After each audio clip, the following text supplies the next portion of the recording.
이번 시간에는 도시계획설부지 경매에서 법정지상권이 아닌 수용지로 승부하라, 이 내용에 대한 강의로 접근을 해보겠습니다. 생소하죠? 이게 무슨 소리야? 법정지상권이 아닌 수용지로 승부하라. 그러면 먼저 물건을 보여드리겠습니다. 건물은 매각지에 토지만 매각인데 26억짜리 물건이 쭉 떨어져서 17억까지 떨어졌다가 21억 6천 종전가를 넘겨서 낙찰을 받습니다. 자, 이 물건이 어떤 물건이냐면 지금 보시는 것처럼 토지만 경매 나왔고 위에 건물이 경매가 안 나왔습니다. 보시는 바와 같이 여기는 이 땅인데요. 지금 보이는 이 토지들이 경매 나왔는데 여기에 건물은 매각이 제외되어 있죠. GDX 의왕점이라고 해서 나와 있는데 이 물건이 경매 나왔습니다. 자, 그럼 이거 해석을 해볼게요. 본 물건을 보게 된다면 지목이 전이에요. 이게 어떻게 전일까? 포장이 되어 있는데, 자, 근데 재밌는 건 중로 1로 저쪽 중로 3로 접함 이렇게 되어 있죠. 즉 여기는 현실의 도로는 이렇게 해서 지금 나 있습니다. 여기까지가 현실의 도로가 나 있는 거예요. 그리고 여기는 도로 예정지가 되겠죠. 색깔을 바꿔서 적어 드릴까요? 도로가 이런 식으로 해서 기존 도로가 나 있는데 지금 여기가 뭐가 되냐면 도로 예정지가 된다는 얘기죠. 도로 예정지의 전이죠. 도로 예정지, 도시계획설부지는 사개발이 안 된다. 농지를 농지 전용, 개발행 허가, 토지용질 변경 이런 허가 안 납니다.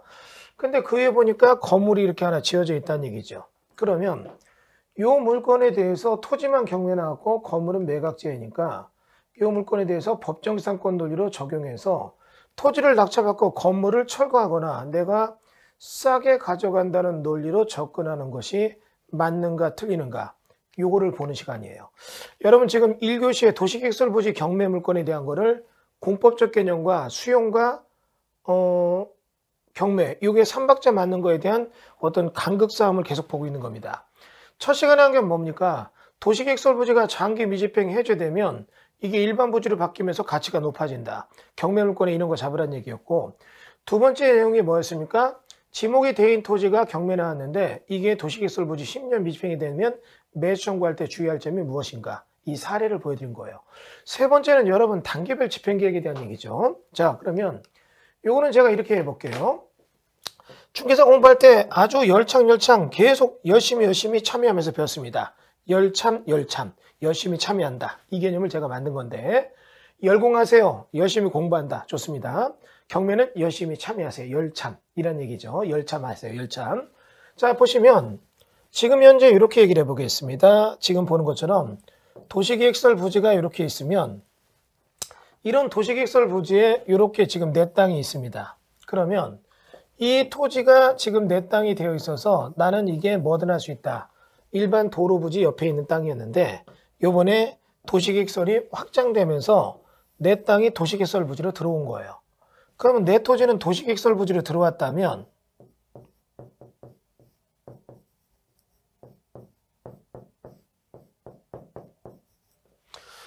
자, 도시계획설 부지로 들어온 이 토지에 대해서 일단 도시계획 시설에 대한 일이 진행되는 걸 도시계획설 사업이라고 합니다. 그러면 이런 도시계획설 사업의 진행 순서를 여러분이 공부한 걸 기억해 보자는 얘기죠.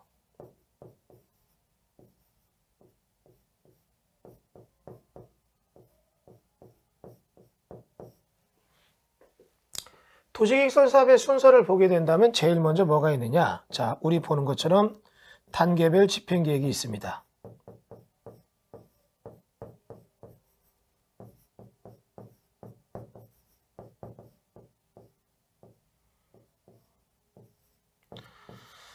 여러분 단계별 집행계획 이게 뭐냐면 간단히 얘기할게요. 중개사 공부할 때 복잡하게 배웠다면 아주 쉽게 이해하는 법 알려드립니다. 뭐냐?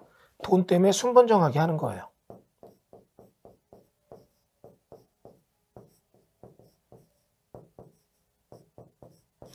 이전 강의 보신 분들도 이거 돈 때문에 순번정하게 한다 사례를 제가 보여줬던 거 들은 분도 계실 겁니다. 이런 얘기 해볼까요? 우리가 쉽게 설명해 볼게요. 돈이 많으면 뭐든지 한 번 해요. 집도 사고 차도 사고. 근데 돈이 없으면 어떻습니까? 급한 것부터 먼저 하고 안 급한 걸 나중에 정하죠. 우리가 만약에 한 달 월급이 500이다. 그럼 500 갖고 어떻게 생활할지 정합니다. 제일 먼저 애들 학비 쓰고, 그 다음에 우리 생계비를 쓰고, 그 다음에 뭐를 쓰고, 운동하는 애들 쓰고, 여행 가는 거 모아서 쓰고, 이게 단계별로 집행하는 계획을 세우는 거예요. 딱 이해되시죠? 단계별 집행 계획이에요. 자, 제가 단계별 집행 계획을 이런 공법적 공부 이전에 한 적이 있습니다. 언제 했었냐면 20대 때요. 20대 때 제가 하고 싶었던 게 뭐였냐면 경매를 배우러 다닐 때 차가 좀 필요했어요. 근데 이제 그 당시에 제가 차는 봉고차였는데 이 봉고차를 타고 다니니까 이 일할 때 너무 봉고차가 드러나요. 그래서 어떻게 해요? 좀 평평한 승용차를 좀 타고 싶다. 그래서 이런 차를 먼저 좀 사야겠다. 두 번째는 내가 돈을 좀 벌면 사무실 꼭 내고 싶다. 차를 사서 일을 좀 많이 해서 수익을 내면 사무실 내고 싶다. 이게 단계별로 집행하는 거잖아요. 그리고 사무실 내서 돈을 좀 벌면 내가 부지를 사고 싶다. 부지를 사서 사무실 임차한 게 아니라 내 건물 지어서 내 사무실 하고 싶다. 내 건물에서 내 사무실 하고 싶다. 이런 식의 그런 계획을 세웠다고요. 이게 단계별 집행 계획의 한 예입니다. 시에서도 먼저 돈 때문에 순번정하기 위해서 단계별 집행 계획을 세우고 이런 단계별 집행 계획을 세우면 누가 할 것인가 시행자를 정하고 우리 시행자가 어떻게 할 것인가를 정하죠. 어떻게 할 것인가가 바로 그 유명한 뭡니까? 실시계획이죠.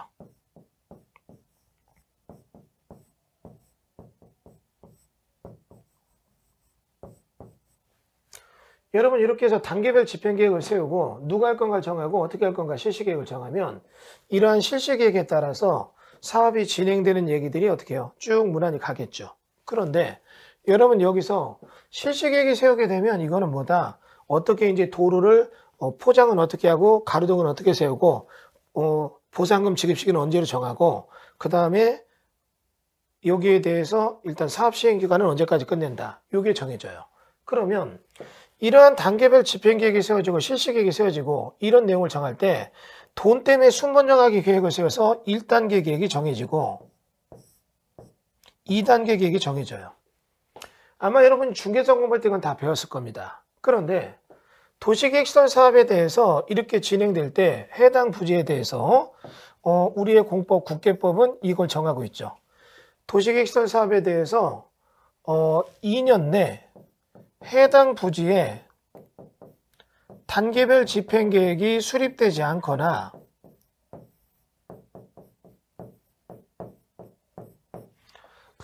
(1단계에) 들어오지 않은 경우는 여기 있는 토지 소유자는 뭐를 할 수 있느냐면 법에서 그 사람 사익구제를 위해서 도시계획 사업에 지장 없는 가설건축물을 지을 수 있다.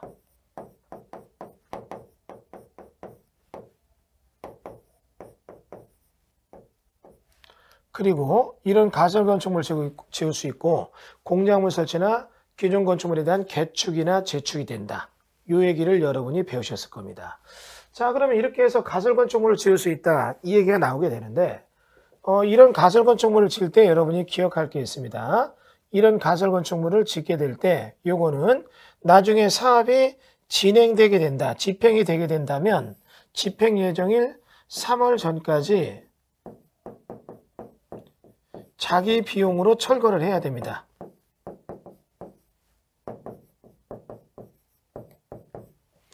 자, 3월 전까지 자기 비용 철거를 해야 된다는 얘기가 현실적인 얘기가 되는데 여러분 여기서 이제 우리가 볼 것은 이 얘기입니다. 3월 전 자기 비용 철거에 대한 얘기를 내 돈으로 철거해야 되니까 여기다 지금 현재 가설건축물을 짓고 이거를 내가 쓰는 건 돼요. 근데 나중에 도로가 난다고 치워 이럴 때 저 가설건축물은 보상을 받지 못합니다. 그리고 내 돈으로 철거해야 되는 거죠. 자, 그럼 이게 우리가 배웠던 우리가 단계별 집행계획 내지 도시시설 사업의 개발 가능 여지에 대한 얘기입니다. 자, 정리해 볼까요? 2년 내 단계별 집행계획 수립되지 않거나 1단계 안 들어오면 가설건축물 질 수 있고 여러분 보는 것처럼 10년 내 진행이 안 된다면 지목이 되어 있는 토지는 매수 청구할 수 있고 이해되시죠? 그 다음에 20년 되면 실효됩니다. 자, 그래서 여러분들 요거 우리가 보는 것처럼 이 내용을 기억하시고 요 얘기를 전제 조건인 공법 내용 전제로 국계법의 공법과 수용지에 대한 개념과 경매물권에 대한 스토리를 이 물건에서 다시 한번 보도록 할게요.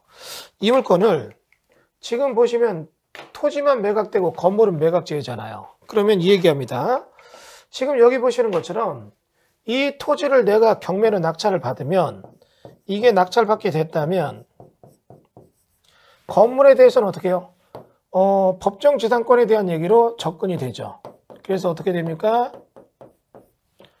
법정지상권에 대한 개념으로 딱 정리해서 가서 보니까 이게 성립이 안 돼요.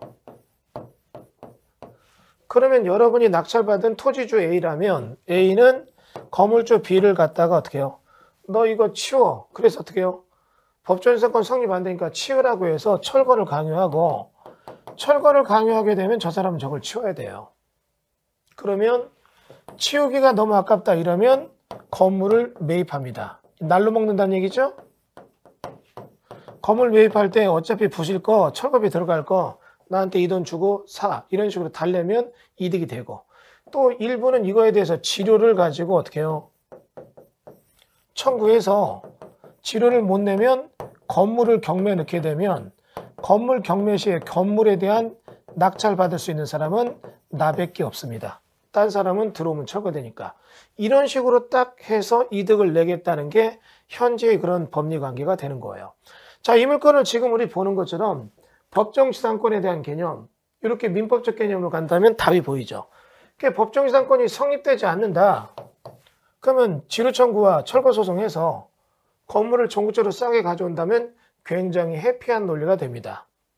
그런데 이 물건은 지금 보시는 것처럼 도시계획시설 부지에 있는 땅이에요.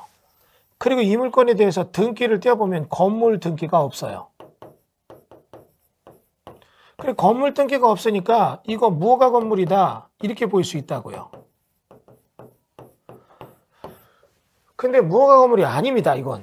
왜냐하면 여기 보시는 것처럼 이 물건에 대해서 지금 보시면 여기가 도시계획시설 결정고시일 95년 12월 28일 장기 미집행 도시계획시설로서 도시계획 해제 또는 집행 시기 검토 능력 조사 예정이다. 실효될 소지도 있다. 2020년 7월 1일에 본도로는 기능상 해제가 어려운 도로이며 그러니까 해제가 안 되고 수용해야 된다는 얘기예요. 어떤 방법으로든 도로 개설이 될 지역이다. 도로 개설에 따른 실제 보상 시기는 추측하기 어려우나 2020년 7월 1일에는 보상이 진행된다. 해제된다. JDX 가설건축물, 지상에 위치한 건 가설건축물인데 2013년도 허가받아 지어진 건물이며 향후 도시계획시설 사업이 진행되는 경우 예정일 3월 전까지 가설건축물이나 공작물은 자기 소유자 부담으로 그 가설건축 공작물에 철거를 해야 된다. 그 얘기는 뭐예요? 보상이 단 한 푼도 있다 없다? 없다는 얘기입니다. 가설건축물 소유자는 지료 청구 가능할 것으로 보인다. 우리가 기본적인 얘기가 적어져 있는데 이걸 가지고 여러분에게 다시 한번 해석을 해볼게요. 만약에 이제 여러분이 만약에 이 물건에 대해서 민법적인 법정상권 논리로 쭉 갔다면 스토리는 해피엔딩이 아니라 비극적 스토리로 끝나요. 왜냐하면 이게 문제입니다. 이 물건을 제가 수업을 했더니 제 제자분 한 분이 이거 자기가 지금 몇 명 투자자랑 하려고 합니다. 얘기를 하더라고요. 그러면서 이거 수업 안 해주면 안 될까 이러더라고요. 자기들이 하려고 한다고. 왜 하냐? 건물을 싸게 먹으려고 합니다. 건물을 싸게 네가 가져와 버리면 그 순간에 문제가 된다. 그러면서 제 얘기를 해줬어요. 왜? 이게 지금 비극으로 끝나는 이유가 만약에 법정지상권이 성립이 안 된다는 걸 인정해서 철거를 구했다. 그래서 여러분이 건물을 싸게 매입을 했다. 그러면 이 건물이 지금 현재 짓는 걸 보니까 이 정도 건물이라면 10억이 드는데 내가 이거에 대해서 어떻게 해요? 5억 정도에 매입을 했다. 싸게 먹었죠? 그래서 여기다 지금 세를 놓으니까 월세가 1,000만 원 나온다. 그러면 1년이면 1억 2천이죠. 근데 3년 정도 딱 받다가 갑자기 도로가 난다. 이러면 어떻게 될까요? 3억 6천의 월세를 받은 건 좋았어요. 문제는 이거에 대해서 5억 주고 샀는데 철거를 내 돈으로 해야 된다면 나는 1억 4천의 손해가 있는 겁니다. 굉장한 손해죠. 안 된다는 얘기예요. 이게 여러분 장기 미집행으로 간다 하더라도 몇 년? 2020년에 실효되면 없어질지 모른다. 그러면 좋죠. 근데 여기는 없어지기가 어려워요. 이건 수용할 겁니다. 그러면 수용당한다면 내가 토지 수용에 대해서는 보상금이 이득이 될지 모르지만 건물에 대해서는 매입했던 게 충분한 한가 없이도 내가 어떻게 해요? 부셔야 돼요. 더 문제가 뭔지 아세요? 살 때는 5억 주고 사는데 부실 때도 철거 비용이 1억 들어가요. 이건 이중의 고통이 될 수 있다는 얘기죠. 그러니까 이거는 여러분이 어떻게 해요? 상당히 신중하게 봐야 되는 얘기입니다. 두 번째는 이게 건물의 부속대지로 판단되느냐? 일시적인 이용에 대해서는 수용보상법에서 인정을 안 해요. 일시적으로 농지를 한시적으로 전용해서 가설건축물 졌다. 이건 농지로 보고 보상을 해요. 그러니까 이거를 사가지고 건부지로 한다. 이런 개념에서 수용해서는 건부지 가격으로 보상 나오는 게 아니라 전이면 전으로 나옵니다. 다만 용도적이 공업적이라 조금 많이 나오는 것 뿐이겠죠. 그러니까 보상을 위해서도 이걸 사는 거는 의미가 없어요. 내가 샀다가 내 돈 받지도 못하고 내 돈으로 부셔야 되니까. 그러니까 이거는 건물 매입은 좋은 게 아니죠. 그러네. 그러면 이거에 대해서 법정시장권에 대해서 철거를 해버리면 되죠. 그럼 철거를 하면 어떻게 되느냐? 철거가 됐다. 걔는 피눈물 나는 거고 나는 빈 땅이 있으니까 좋다가 아니라 이 빈 땅을 개발할 수가 없죠. 개발할 수가 없으니까 아무 의미가 없어요. 그 다음은 여기서 다시 보겠습니다. 개발할 수가 없기 때문에 그 다음 얘기입니다. 뭐냐면 이 얘기입니다. 개발할 수가 없으니까 그냥 보상받고 끝난다가 아니에요. 여러분 세법에서는 다시 얘기가 달라져요. 수용당할 때 이 땅이 지금 아무것도 없는 땅이라면 비사업용 토지로 가면서 세금도 많이 나올 수가 있어요. 그러나 세법은 사실관계로 보다 보니까 그러니까 이겁니다. 오피스텔 주택이 아니에요 이러면 어느 법으로 보는데 이것부터 물어봐야 돼요. 20살이면 미성년자예요 성년자 이것도 어느 법입니까? 여러분 보는 거 선거법에서 보는 미성년자 뭐 형법에서 보는 미성년자 기준이 다 달라요. 마찬가지로 건축법에서 보는 오피스텔은 주택이 아닙니다. 그러나 세법에서는 주택으로 봐요. 세입자 있으면.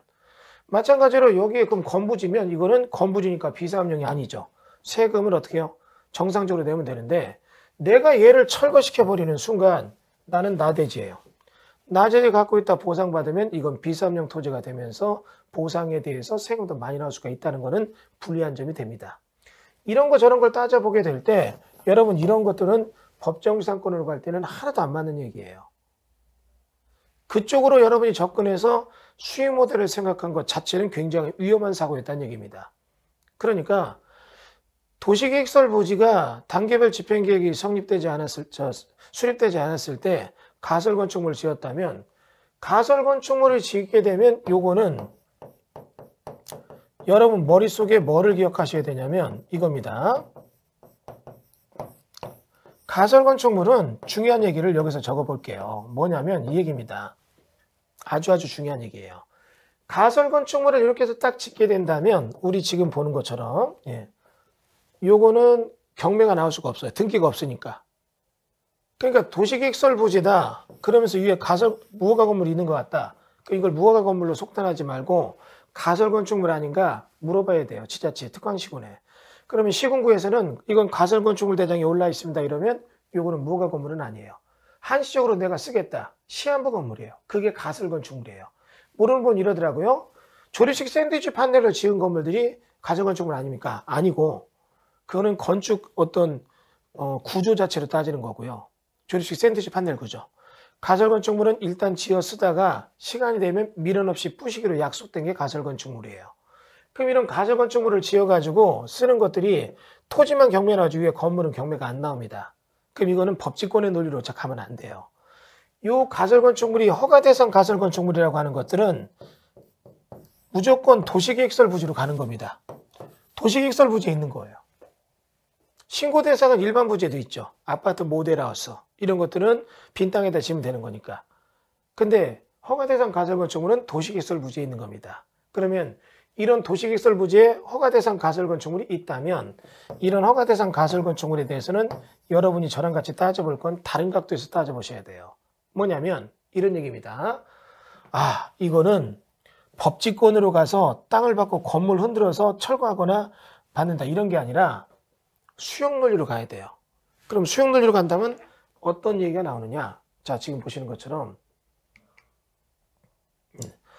여기 지금 현재 요 토지를 내가 경매를 받았다면 수용논리로 가니까 법치권으로 쌓을 게 없어요. 내가 수용에 대해서는 일단 수용 당할 때까지는 너 지료내나 지료 청구로 가야 돼요. 절대 건물 뺄 생각 하지 마세요. 그럼 걔한테 지료 받는 거예요. 걔는 갖고 있다 그 건물을 임대받고 나중에 지가 옮겨가든 철거는 지가 하는 거고. 그럼 이렇게 지료를 받고 있는 건데 지료받으면 투자 기간 동안 내가 어느 정도 이득도 나오죠. 더 좋은 것은 플러스 뭐가 있다는 얘기입니까? 여러분 지료를 받게 된다면 더 좋은 게 있습니다. 뭐냐? 간단히 보면 이 얘기입니다.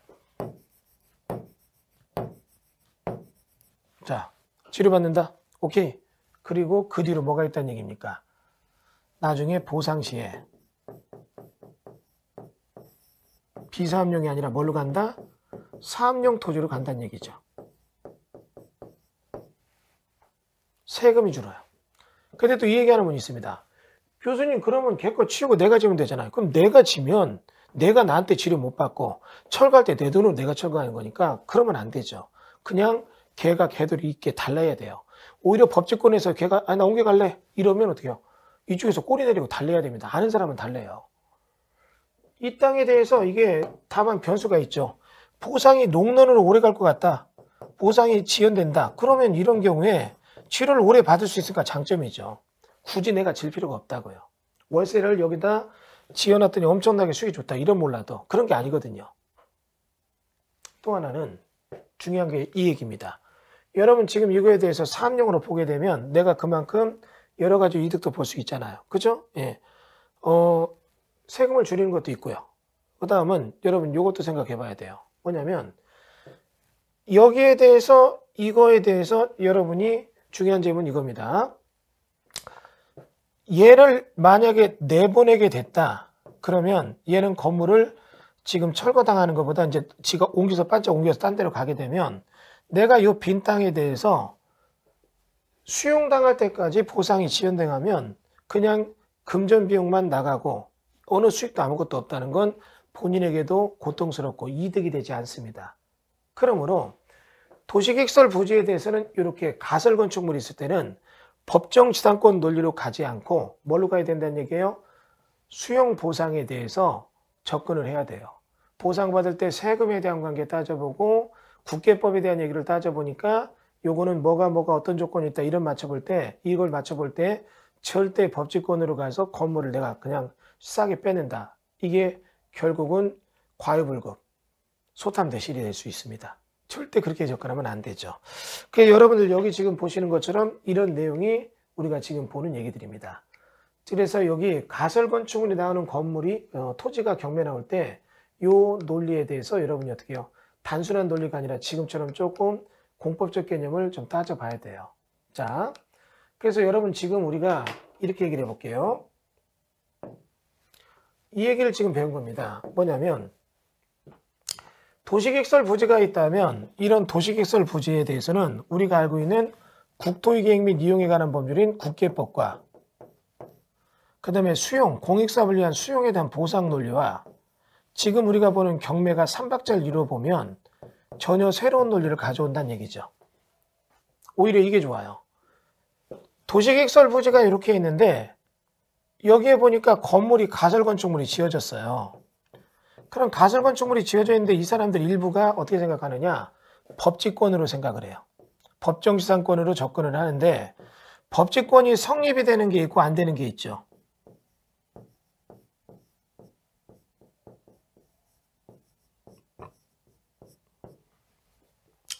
자, 그런데 법치권이 성립이 되는 것들은 토지가 낮게 낙찰이 돼요. 근데 법치권이 성립 안 되는 건 토지가 그래도 제법 높게 낙찰이 돼요. 다만 여러분 기억할 거 일반적인 경매 낙찰가보다는 둘 다 낮게 되는 건 사실입니다. 자, 그런데 이렇게 해서 법치권이 성립이 안 된다. 이것들은 토지가 높게 낙찰되니까 오히려 제껴놓고 지금 도시개설부지에 가설 건축물이 있는데 이 지어진 연도를 보니까 법치권이 성립된다. 이러면 토지가 낮게 낙찰돼요. 일반인들이 이런 거 싫어하니까. 그러면 이거 법치권 성립된다. 일단 여러분 공부할 건 이겁니다. 조사할 때 이거를 여러분이 무허가 건물이다 이렇게 보지 마시고 가설 건축물로 봐야 돼요. 다시요. 건축물 대장 없다. 그리고 어떻게 등기 없다. 그럼 가설 건축물이구나. 이렇게 보는 것도 잘못된 거예요. 무허가 건물이다. 이렇게 보는 것도 잘못된 거예요. 일단 도시계획시설 부지다. 그러면 이게 도시계획시설 부지면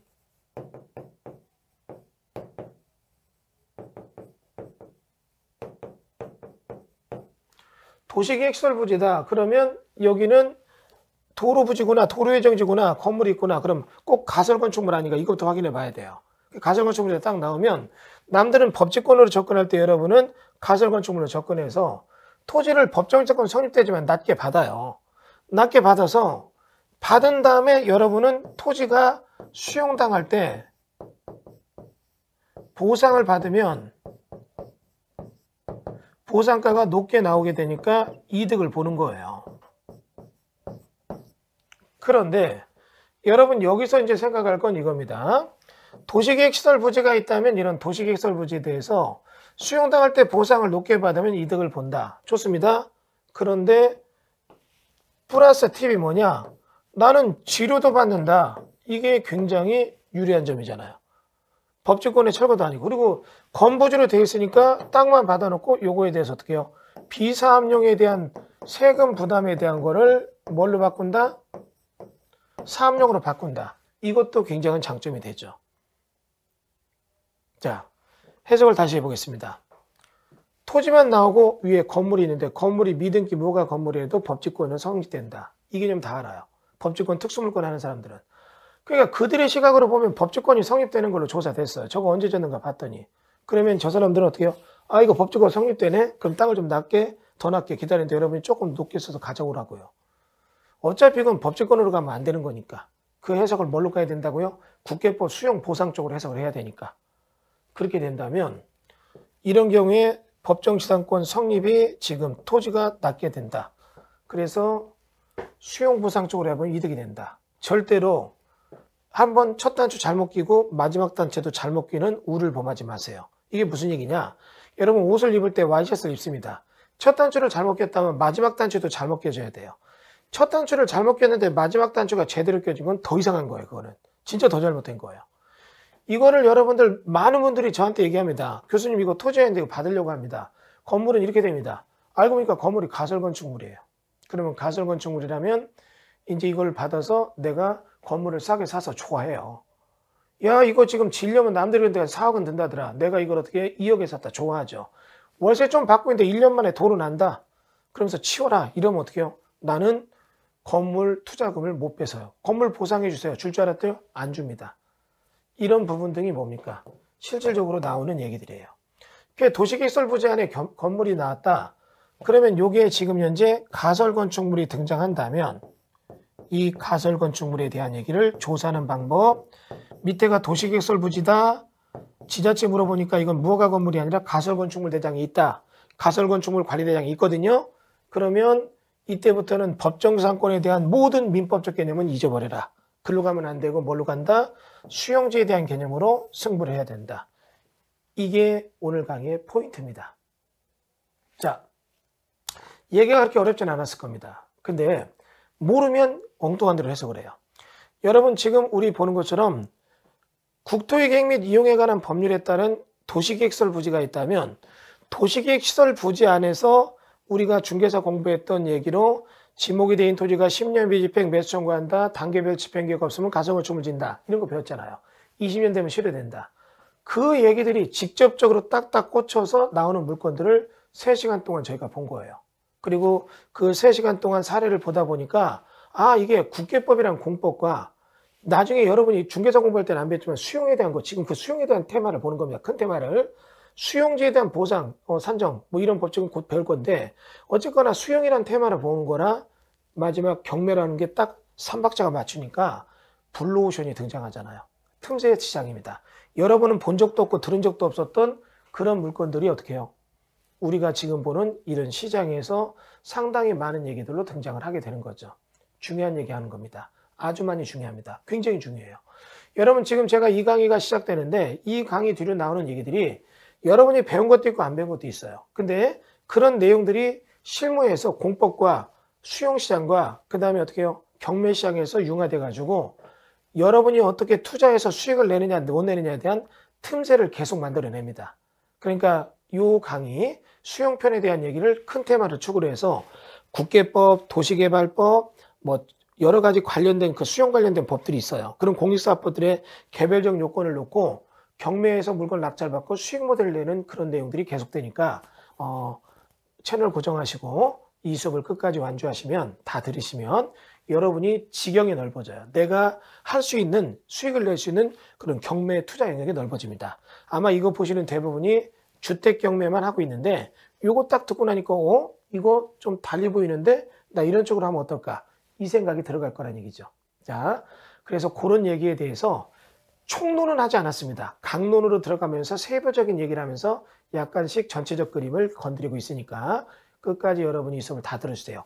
1교시, 2교시 들은 것도 도움됐지만 조각 맞추기, 퍼즐 맞추기가 계속되니까 한 부분만 보지 말고 전체가 완성될 때까지 한번 묵묵히 강의를 지켜보시면 여러분 스스로 훨씬 더 업그레이드가 될 겁니다. 자, 이렇게 해서 우리가 도시계획설부지의 경매편 1강, 우리 처음 배웠던 도시계획설 해제지역, 2강 지목이 대인 토지, 3강 가설건축물에 대한 것을 법직권이 아닌 수용론으로 봐라. 이렇게 해서 3시간 도시계획설부지에 대한 강의한 것을 마치겠습니다. 감사합니다.